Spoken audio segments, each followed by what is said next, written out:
Hey, Eastern Michigan family. What is going on? My name is Taquanda Johnson, and I am the social media strategist here at Eastern. And we are excited to bring you our Black History 365 series. We are back again. So if you are watching on in, we see you guys coming on in, go on ahead and hit up the comment box. Let us know where you are watching from. We would love to acknowledge you today. Again, happy Friday, Blocky Friday. Wait, what side is it? Bam, right there. Blocky Friday, as we call it here at Eastern. And again, we are excited about celebrating Black History 365. Again, as you come on in, make sure that you hit the comment box so that we can recognize you. And if you are on YouTube, go on ahead and hit the like button as well as the subscribe button right there. You'll see and hit that bell notification so that you can be notified on any time when we go live here on our page on YouTube, or anytime that we put up a new video. For all things Eastern, we want you to stay connected through Facebook as well as YouTube.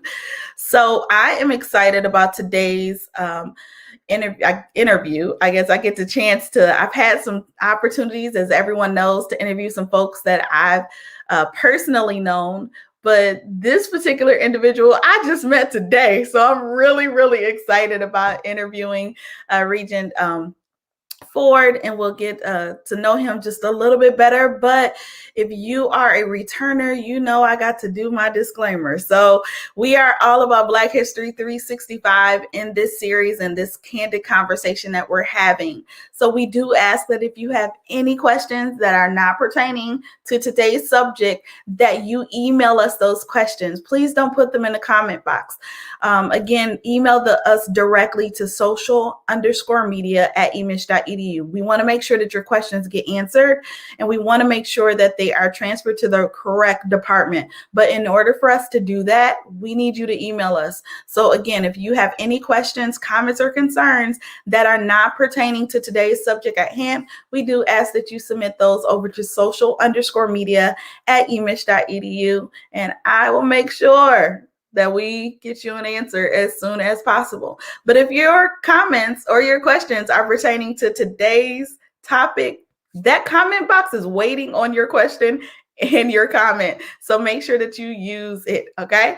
So we are gonna go ahead and get started. And as you guys are coming in, go ahead and tag your friends and hit the share button, because remember, sharing is caring, and we want everyone to get in on this conversation. So without further ado, I'm gonna introduce Regent Nathan Ford. He is one of the newest regents that we have on our board. He was appointed by Governor Whitmer back in December, so he's very recent, and his term will go into 2028. He's born and raised in Detroit, Michigan. He is a graduate of the Cass Technical High School. Now listen, I didn't go to Cass, but my best friends did.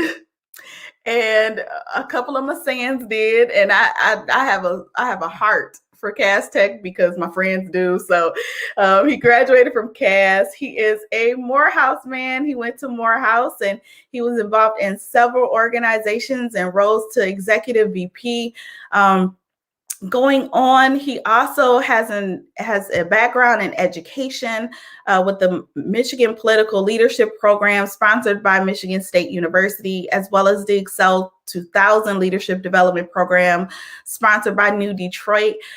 He also has a career as a marketing executive, began his career there. He's worked with Living Cities Fellows program, which we'll learn a little bit more about his role in that. He recently also accepted a role where he is streamlining processes for local businesses and including permits and licensing. This man has got it going on within the city of Detroit, and I'm excited to have him here. He sits on a lot of boards, guys.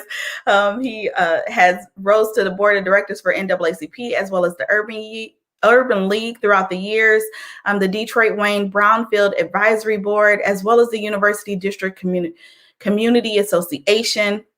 We're going to learn a little bit about how he co-founded the Detroit Braves baseball team, which is a part of the PAL League. So again, if you're from Detroit, you know about PAL, as well as he currently serves as the Associate VP at national transportation engineering consulting company called HNTB. So without further ado, I'm going to bring him on in. Welcome, Regent Nathan Ford. Thank you so much for having me. Wow. You brought back a lot of memories. I forgot half of that. I am excited because when I read your bio, and first off, when they told me that, like, hey, we have 2 new regions coming in, and everyone was like, oh, okay. And then when I realized who the 2 were, one of them in particular is Regent Dr. Jessie, as I passionately call her. She is a sorority sister of mine. She's an EMU alum. So, I had already knew her. So I was like, great. And then when I saw you, I was like, oh, dope. Okay. And then when I realized you were from Cass, I was like, oh, Cass and Morehouse all together. Yes, indeed. Yes, good vibe. The trifecta there. Right? That's the trifecta. I was like, I'm feeling it. Yes, indeed. All right. So again, like I mentioned backstage, welcome to Eastern. Well, thank you so much for having me. I am truly honored, humbled, and excited to be a part of the Eastern Michigan University family. And I'm ready to go. I am so ready to go. It's going to be a long journey, but you know what? One step at a time. That's One day at a time. I'm looking forward to it. Let's go. Let's roll up our sleeves. Let's get to work. I love it. Yes, indeed. I love it. And I know, like, one of the things I was talking to Regent Dr. Jessie about was the fact that you all just being the newest board member, like you just got through with your first board meeting. Yes. So I want to get all in your mix. So how did that feel? Like, how was that for you? It was, I felt like I was back in school again, in Professor White's class at Morehouse. I mean, it was just a ton. I mean, it was very exciting, number one. I am just honored and privileged to be a part of the Board of Regents. The Regents have embraced both Dr. Kimbrough and I, and have just been extremely helpful in transitioning us to the board. But it was the board meeting, but then prior to the board meeting, we had all this information. So we're trying to just capture all of this information, retain it, so that we can really get brought up to speed rather quickly, and we did so. And it was a long day, but it was a very productive day. It was impactful, and I think we did it. And I'm looking forward to more of those board meetings and more of those subcommittee meetings that we've been on, and just reviews in general. It was great. I tell you, it was great. When I finished the day, I was just like, whoa. I was like, whoa, started early. After their first one, like especially the interactions and everything, that clearly, needs to be done, and the things that get done, like you just kind of sit there like, oh, like this all went down. Like, it all went down. And you were absolutely.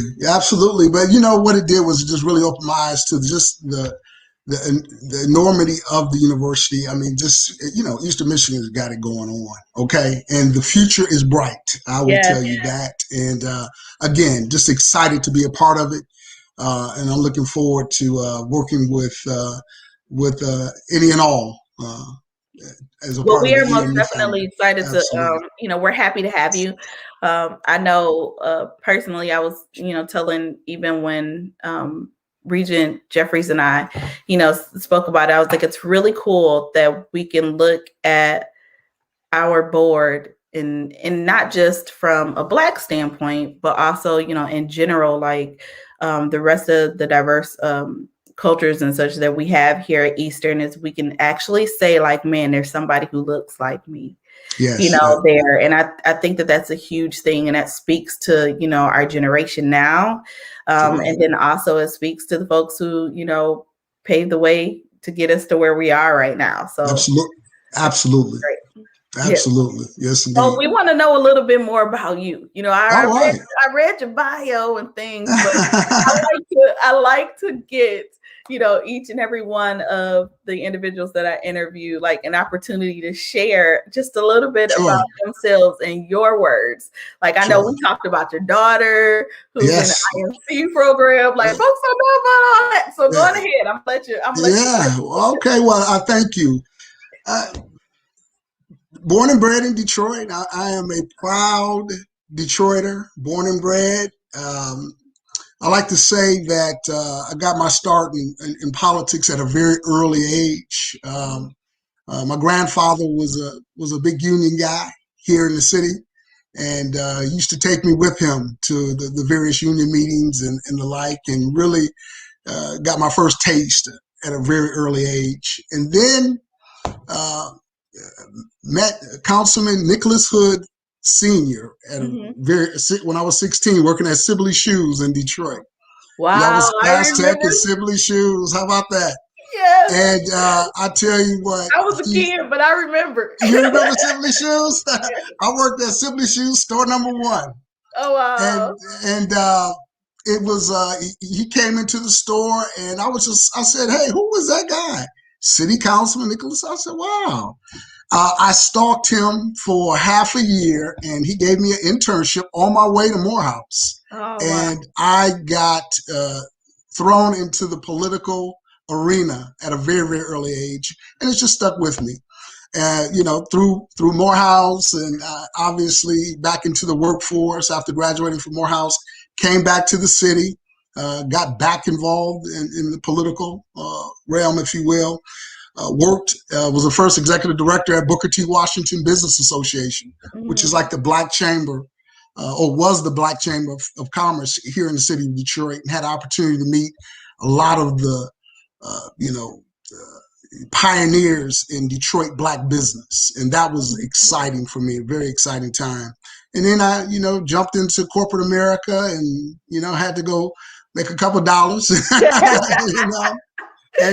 you know, and it's been on ever since. Obviously, trying to have that balance of work but community, Mhm. which is extremely important to me.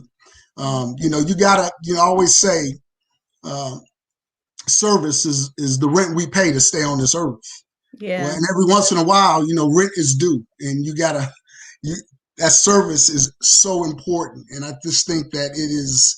Uh, it's what needs to happen individually and collectively. Service has got to be a part of your existence, Yeah. and I'm just fortunate and blessed that I have my health and energy to do that. And yeah, that's it. Married, living in University District, married to my wife of almost 17 years. Uh, she is a nurse practitioner here in Detroit. She Shout was out to yes. Give she it was to in her. the Shout out to our essential workers. She out there oh, killing it. absolutely, indeed. Ugh. Two daughters. One I told you about, Uh-huh. graduated from Xavier and is now at Northwestern, uh, getting her grad degree in IMC. Love it. My other daughter is at Wayne State University B School, Mike Oh, Ellis School of Business, and she's doing well and getting her degree there. Um, I love everything and all things sports. Golf being what it is now, that's good. probably the only thing that I could do, and I try to do it That's well. where it's at right now, huh? That's That's where exactly right. I love to travel. Um, uh, you know, when afforded the opportunity to do so. Uh, Love to eat. I'm a foodie. I just tell you, I am a foodie. It doesn't matter if it's good. I'm eating it. Okay. Listen, we're gonna know once we get back Yeah, in person, it's a wrap. Make it's sure a you wrap. got a nice little Absolutely, spread. absolutely. Regent Ford. There we go. We're gonna make it happen. Okay, we're gonna make it happen. But Hilarious. I think all that said, what really is with family, what grounds me, what I am really excited to be a part of, and wake up every morning and understanding the importance of it. I give God the glory every day, and very involved with my church, Oak Grove AME, Awesome. and sit on the steward board there, which is the most to me.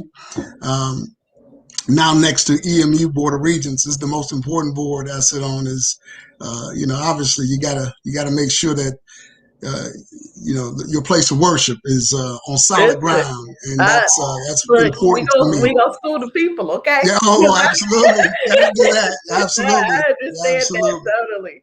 That's yes, awesome. indeed. So We yeah, got that's who I am. What you see is what you get. I pride myself on that. Just want to stay true to the game I and be love it. genuine about it.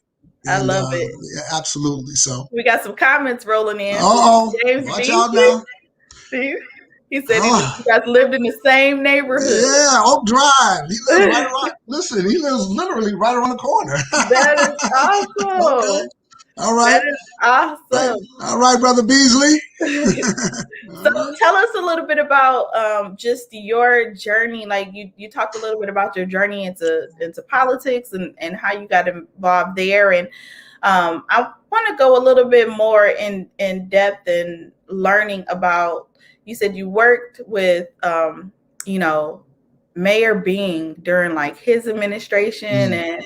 and how was that? Like that Um, seems pretty cool.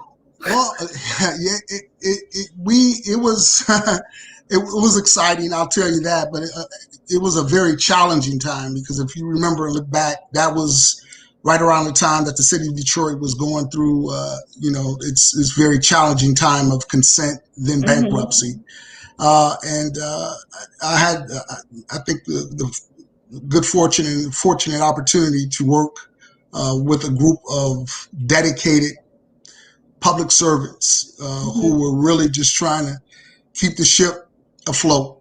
And I enjoyed my time. Uh, I learned this coming up. When the office, whatever office that is, president, whatever, mayor, Hmm. governor, when they call, you answer. And That's again, it. back to that service aspect. And uh, I was humbled that the mayor saw fit to ask me to run, I think, a very important department, and that being the building department for the city of Detroit. Hmm. And that that was what we did. I mean, it was a challenge. We struggled through it, but we did it together. And those folks, that's my family to this day. That's my I love family, it. and we did good under some very very difficult circumstances. And I We think a did lot well. of times, like when we get to the point where, like you mentioned, like yeah, it was trying, but we learned, we grew, and we moved forward. Like that. That's a big thing, Yeah. and even talking about the university, like it's just so important even during this time. Like, yes, we've been through our trials, we've been through our, our tribulations, we've seen, and a lot of, racial injustice and things like that. But it's all about what we're doing to move forward and move that needle. So I Absolutely. love the fact that you brought that up. And so I want to ask a little bit more about like, because you are a man of service and you operate in service as we hear, the fact that, you sit on numerous boards. Um, Before I go into talking about like the importance of Black history, I want to get all up into, the Detroit Braves. Oh, Baseball team. Like that's my heart. like I want to get all into that. Like I want you to share a little bit Yeah, about that because that's sure. for folks who are not like from Metro Detroit, like they may not know what PAL is and the importance of avenues like Detroit Braves and such. So I let's educate the people because that is part of Black history. Absolutely. That is near and dear to my heart. The Detroit Braves. Uh, Let me tell you how that got started. So, Cass Tech. Uh, Mm-hmm. a couple of my classmates from Cass Tech. One was the administrator for the Detroit Braves. Okay, Mm-hmm. the other Garrett Street. Garrett and I, we used to hang out, just kind of, man, what are we doing, man? We got to do something. I think we were watching maybe the Little League World Series or something. I said, man, we should. I bumped into Brian. We should coach. Well, let's make it happen. Well, I picked up the phone and said, Brian, man, me and Street gonna get together with you, and we're gonna sign up a team. We're gonna coach. Lo and behold, a month later, we were on the field with our first Detroit Braves baseball team. The first year it's still going on, 12 years as the Detroit Braves, okay? And it was the most gratifying, most exhilarating experience. I mean, it's just, to this day, I look back and I still, I look back and, we had kids that were 8 who are now, in grad school and working now, who still say, hey, Coach Ford, hey, Coach Street. And it was what we did. It was impactful. It was just a wonderful, wonderful period in my life. You go to work, you come home, you're tired, but you got to go to practice, Yeah. And because we had our little brothers, our little boys who were depending, who were looking forward to that practice, looking forward to just getting out there and doing something, and for us too, it was really a piece of pride in that, a lot of those young men didn't have father figures, did not have fathers in their lives. So we served as, the baseball coach, the friend, the mentor, a substitute dad. Couldn't be dad, but, we were trying to fill that void. Some would say babysitter, but all those different titles wrapped up into one is really what inspired us. And I look back now and all my teams, I remember their names and still keep in touch with some of them like it was yesterday. And that to me was just a wonderful thing. One called and said, Coach, I need a recommendation. This was recently, and of course, we're going to do what we're going to do, but that's what we should be doing out here. And I just think it's so important. It's so important. Yeah, I absolutely love it. Like, especially because I don't think, like, I love the fact that you brought up like the impact that leagues like, PAL and, opportunities like the Braves, have for children within, the area, especially within our Metro Detroit area, where you have individuals that are stepping in, being, surrogate parents, being mentors, being friends, tutors sometimes, and how that area of service is just so important about giving back, because you never know exactly what that person may be in need of. Just a great example of that. Like, I volunteered through Big Brothers Big Sisters, and one of my little sisters we hadn't talked to in like months, and the pandemic had happened, and the mom ended up having a set of twins, and everything else, and I finally talked to the mom, and it was like a weight had lifted off my shoulders. Absolutely. Like, thank you, because you get so invested in giving back, and you get so invested in these in these children that you want to see them succeed. You want to make sure that they're able to do. And then also, like you said, be able to call back after it's all said and done. Like, once they transition, still be that, that support that they need. And I think that's what's so important. And, I am a firm believer. It's the village concept. It takes a village. I firmly believe that, it takes collectively to individually have an impact on each one individually, and it's not one or two, but all. And, I just think it's so important. And I was just happy I was able to be in a position to do that. Yeah, absolutely. I love it. So, talking about Black history, we know that Black history is supposed to be, 365, 365 days of the year. You and I have talked about this prior to, absolutely. logging on. And for us, Black history is just a way of life, right? And I want to talk a little bit about like your approach when it comes to Black history and Black History Month, and who inspires you, even now looking back. So let's talk a little bit about that. Yeah, absolutely. Well,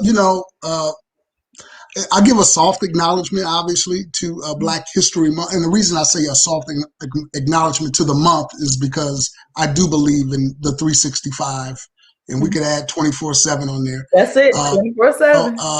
There's no question, because that's just who we are. And I just think it's important that absolutely we educate. We take this month, but I don't want to contain it to that month. But it is our platform to educate, the American history, which is Black history, or Black history, which is American history. They're two interrelated. Yes. Really and truly, the movement is great to acknowledge and remember the sacrifices through the years, from which we've come to where we are now. And how important it is not to forget those sacrifices, and the sacrifices run deep, okay, run very, very deep. And I just think it's so important that we keep the conversation and really have a debate, and really not so much a debate, but a conversation. But we can debate if we need to about the importance. Debating is healthy. Let's just say that. Oh, absolutely. I think that individuals think I don't want to say, or I don't want to ask because I'm so. Yeah. Well, let's have that conversation. Let's or debate. Yeah, absolutely. Conversation / debate / whatever, however you want to define it. But we gotta be doing this. We gotta be having that conversation, and it should be a very open, honest, really transparent conversation. And listen. That's how we share the story. That's how we educate. And I just think that's so important. You asked about, what it means to me. Well, every month means, to me, just the remembrance, the sacrifice, and giving honor to those who came before me. So that, they did, so I can. Yeah. They did, so we can. We have to do the same. We did, so our future can. And I mean, it's just a succession plan. It's quite. I mean, that's what it is. You hear about succession planning, estate planning. Yeah. Well, let's just take a global perspective on that, and that movement is succession planning. I take that very seriously, and it's what we must do. Not it's what we should do, it's what we must do. So, it's extremely important. Absolutely. I agree. And I love the fact that you said, Black history is American history, and that's been a ringing thing that each and every person that I've had the opportunity to interview, leading up to today has said. Like, we need to realize that Black history, is American history. So we can't just say, it's just separate, right? That's right. Not the same. We just need to understand and rectify that it didn't go from chapter 1 to chapter 10. Chapter 2, 3, 4, 5, 6, and 7, which is, we're in all of those chapters, and I just think we need to make sure, we need to acknowledge that we are part of all of those chapters in American history. Is Black history. That's no question about it. I love it. So, as what does being a regent in this new role mean to you? Well, we talk about service, and to me, this is service. Is anytime that we have an opportunity to lend our talents, our skills, our time, our energy to an institution, to a cause, this being an institution, I just think is so important. And, this happens to be an assignment for me to lend my skills, talents, time, and energy to the service of education or educating, our future. And I just think that that's so important. I think Eastern Michigan University is a school of excellence. The story has not always been told consistently. I want to make sure that we get to tell that story. I've had a number of my high school classmates and people who I've met throughout the years attend Eastern Michigan University. I have an enormous amount of respect, high regard, and I just want to be a part of that. And I want to do whatever I can to just move that forward and to, again, tell that story. You know, every institution or every cause it's not perfect, but you know, let's even strengthen more what's strong, and where we could strengthen, let's make sure that we dedicate our time, selves, and energy to do that. And you know, that's what I hope to do. I hope to not put back Eastern Michigan on you know, on the map, because it's never left. It's just Never left. That's good. it's never left. Left. It just you know, people may have just taken their eye off it, and I just think we just need to take this opportunity to remind folks of just you know, what Eastern Michigan University is all about. And I love it. Come on, look, you are a prime, wonderful example of, you know, the story that should be told. Thank you, sir. Thank you. Because in 5 years, I'm going to see you, you know, on somebody's book cover. You're going to be running your own, if not somebody's company. I love it. But you're going to be doing what you do best, and that's messaging and getting the word out and messaging and branding. So yeah, I love it. Thank you. That's what we're going to do. Absolutely. Thank you very much. Yeah, I think that that's just so important. I love the fact that you said, you know, like, we never left the map, you know, and I think that some people sleep on Eastern because of the simple fact that either that narrative, right, that story, like, oh, well, this happened, like, even though there's great stories, you know, and we're pushing out the great stories about our university, but then also there are some stories, unfortunately, that shadow others because people just want them to, you know. So it's just so important that during this time, like, we're amplifying that, you know. We have to amplify that, and you know what? We gotta tell more good stories, and we have to have more good stories to tell, you know.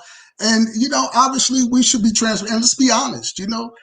Yeah, you know, things happen, and you know, we're not a perfect people. I like to just say, you know, we're just some of the best, you know. And there are going to be times and instances that, you know, we're going to face some challenges. Okay, well, we're not going to let that define who we are. Okay, that is not going to define who we are. You know, we should be accountable. Let's own up to it, address it, let's fix it, and we move on. You know, and have 10 more good stories to tell. Yes. You know, to mitigate that one bad story, if you will. I love it. And I love the fact that you said, so I want to lead into something that you mentioned, like, is also like learning from the past to embrace the future, right? Like, just especially when it comes to Black history, like, how do we learn from Eastern's past to embrace that future? And I think it does, like you just mentioned, it does start with storytelling, you know, and not being afraid to bring those things up, but then also realizing, like, hey, this is where we're moving forward. So share your thoughts concerning that. Yeah, I think when you face challenges, I mean, that is a good learning, it's really a good learning opportunity. I mean, obviously, we have to mitigate those instances where we're faced with, you know, a situation or situations. As we move to fix that, resolve that, we should be learning. You know, we should be understanding, you know, why this happened. You know, really get to, you know, and I like to say, you know, peel the onion back a little bit and get to the meat of why this happened. Put in measures, because obviously this was a bad situation, whatever that situation is. How do we prevent this from happening again? Okay, we need to learn from this. What went into this? And I just think that we need to take that forward with us. Every situation, good or bad, is a learning situation. You know, we need to, even the good, you know, let's assess. You know, you always go back and you do what we call an audit in my life. We audit. Yeah. You know, what worked, what didn't work, and, you know, what worked. Obviously, we want to take that forward with us. What didn't work, well, we want to fix that, what didn't work, and we want to make sure and ensure that it does not happen again, whatever that might be. Okay. And I just think that we need to, you know, with issues and challenges, we hit them head on. We own it. You have to own it. we need to be accountable for it, and collectively, we mitigate that problem. We resolve that problem, and collectively we make sure and ensure to the best of our abilities that problem does not happen again, and put measures in place to prevent that, whatever that situation is, whether it be financial, social, whatever that issue or situation is. Yeah, we need to learn from it and move forward. Absolutely. Yes, I love it. So I want to make sure I acknowledge some of the comments that we got going on. So Mia Milton is also an EMU alum, as well as two-time EMU alum, and then she also works in our alumni office. So she says, welcome, Regent Ford. Hi, Mia. Thank you. Thank you. Also, we have Tracy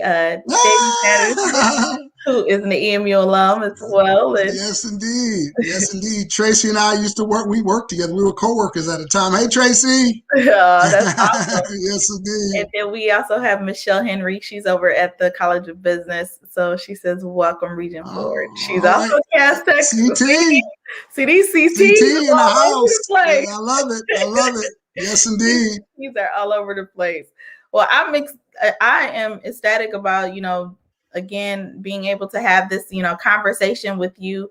Are there any last words or any thoughts in regards to this month, as well as us celebrating Black History 365, 7 days a week, as we say, like, do you have any last words concerning that? How we can, amplify Black voices, whether it's on Eastern's campus, as well as, moving forward in our everyday lives. Do you have anything you'd like to share? Yeah, it's not rocket science.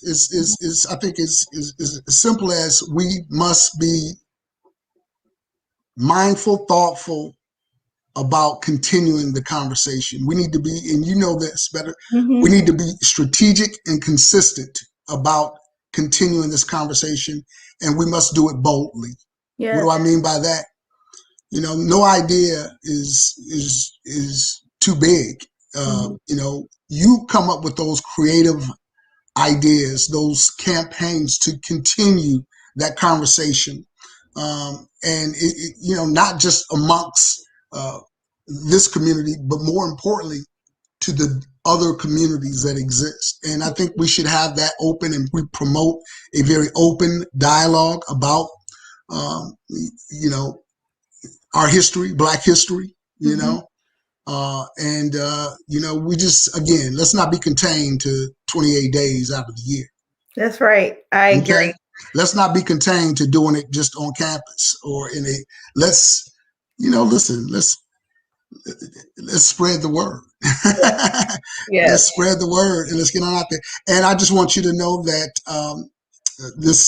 I truly appreciate this opportunity, and know that you have a huge supporter. Okay. Thank you. Huge support. And I hope this won't be the last conversation we have. It won't. It better not be. It will not. Okay. It better not be. You know how to reach me now. All right. Thank you, everyone, for chiming into our Black History 365 series during this month. It has been an amazing month. I'm excited about next month. We got some things brewing for that as well. We've heard and received your comments. A lot of folks have asked, like, hey, can we keep this going throughout the year? We have some stuff rolling around up underneath our sleeve, and we're excited about sharing that. So again, thank you everyone for chiming on in. Make sure that you are staying locked here to Eastern's Facebook as well as YouTube pages for all things EMU. Again, let's celebrate Black History 365 days of the week, 7 days of the year, have candid conversations, and transform lives. This is Taquanda, and thanks for watching.